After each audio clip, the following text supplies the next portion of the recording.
The year 2018 is turning out to be a watershed year for the legalization of marijuana, and it looks like it's going to continue to be. For one thing, in June of 2018, Canada passed a law that will make marijuana legal nationwide by October 17th of 2018. A lot of this does have to do with the efforts of Canadian Prime Minister Justin Trudeau. I realize that there are a lot of people who criticize Trudeau for various reasons, but when it comes to the issue of cannabis, if you support the legalization of cannabis, it's difficult not to admire both Justin Trudeau's leadership and especially his courage on this particular issue. Justin Trudeau was first elected Prime Minister of Canada in 2015. During his campaign, he not only said that he supported legalizing marijuana, but he actually made it a central plank of his campaign. Now, this did require guts because a lot of political experts at the time claimed that supporting the legalization of marijuana is political suicide. I no longer think this is the case in either Canada or in the United States, but I'll talk more about that later. Now, after Justin Trudeau was elected Prime Minister, he did not immediately provide a timetable on when he was going to actually legalize marijuana. And some people speculated that this meant that he was backing down, or it meant that he was worried about the fact that legalizing marijuana would go against certain UN international drug control treaties that Canada had been a part of and that were instigated by the United States. However, Canada did not back down and said that they would do the same thing Bolivia did when Bolivia decided to legalize coca, although not cocaine. When Bolivia legalized coca, Bolivia withdrew from the UN international drug control treaties and then re-entered those treaties with the caveat that they could legalize coca. Canada said that they would do the same thing with marijuana. They would withdraw from the UN treaties and then re-enter the treaties with the caveat that they could legalize marijuana. Then, on April 20th of 2016, the Canadian Health Minister made the announcement at the United Nations that her country planned on legalizing cannabis by July 1st of 2018. July 1st is Canada Day, the equivalent of July 4th, American Independence Day for Canada. The Canadians said that the fact that they made this announcement on April 20th, which of course is 420, was just a coincidence. However, it likely was not a coincidence that they decided to make this announcement in front of the United Nations. They did that to show that they were not scared of any sort of sanctions that they might receive from international drug control treaties at the UN. The Canadian Health Minister actually got a standing ovation when she made this announcement at the United Nations.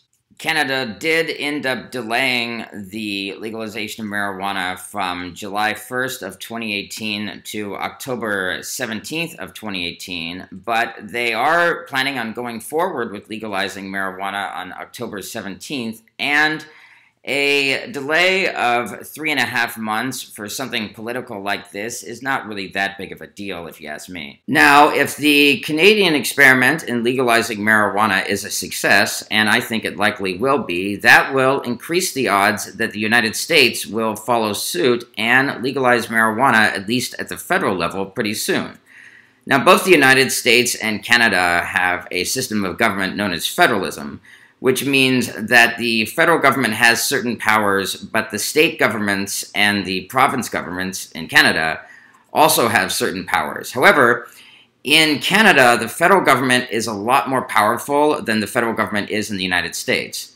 So while the federal government can outright legalize marijuana in all of Canada, in the United States, the main thing the federal government can do is repeal federal laws outlawing marijuana, but it would still leave it up to the states on whether or not they would want to outlaw marijuana.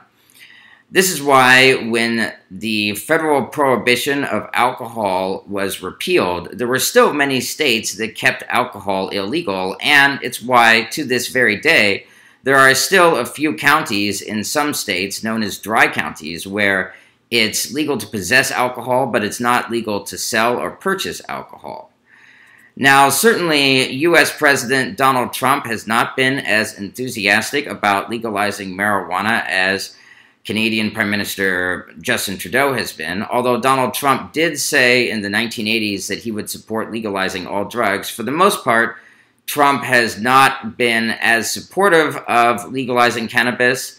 He stated when he was running for president in 2015 and 2016 that he supported legal medical marijuana but was against the legalization of marijuana outright for recreational purposes. However, in the year 2018, Trump has changed his stance considerably on the issue of legalizing cannabis. When Trump became president, he nominated Jeff Sessions, a known opponent of the legalization of pot, as Attorney General. Jeff Sessions, in January of 2018, rescinded the Cole memo, which was an Obama-era memo that essentially said that the Justice Department would not go after legal marijuana in states that have legalized it. However, when Sessions rescinded this memo, this angered Republican Senator Cory Gardner, the senator from Colorado, who started blocking all of Donald Trump's Justice Department nominees in the Senate. In April of 2018, Cory Gardner announced that Donald Trump had agreed that the federal government would not crack down on states that have legalized marijuana, and said that Trump even agreed that he would sign a bill that essentially will nullify all federal laws against cannabis in states that have legalized cannabis. Donald Trump's press secretary, Sarah Huckabee Sanders, confirmed that this was the case, and Donald Trump himself stated in June of 2018, incidentally, right before he was about to board Air Force One to fly to Canada, that he knows exactly what Senator Gardner is doing and that he likely will sign Senator Gardner's bill that essentially nullifies federal laws against pot in any state that has legalized pot. For more details about this bill, check out my previous video on this subject. Now, the momentum for legalizing marijuana has been rapidly increasing in the United States, and right now, according to the most recent Gallup poll, which is done every year on the legalization of pot, fully 64% of all Americans support legalizing recreational pot. This is why I think it no longer is political suicide for a politician to take the stance that cannabis should be legalized. Certainly, a successful experiment on the legalization of cannabis in Canada will have a positive effect on the growing movement to legalize cannabis in the United States.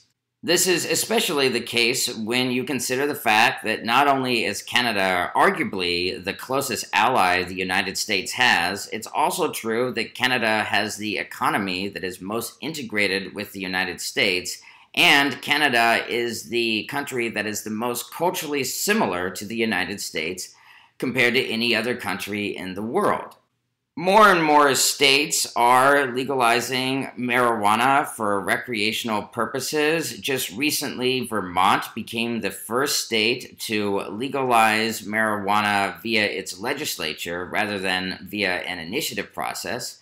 Also, more and more states are going to have initiatives on the ballot that will ask their constituents whether or not cannabis should be legalized. Michigan, for example, is likely going to have a ballot initiative that will legalize marijuana, and there's a high chance that this ballot initiative in Michigan is going to pass this year, 2018. So it looks like the writing is on the wall for cannabis legalization, and that cannabis legalization is likely going to happen in the United States. Now, people like Bill Bennett have written editorials urging Donald Trump not to sign Cory Gardner's bill. But Bill Bennett, who was the first drug czar, meaning that he was the first director of the Office of National Drug Control Policy, is well known to be a drug war extremist and, quite frankly, I think that Donald Trump couldn't care less what Bill Bennett has to say on this particular issue.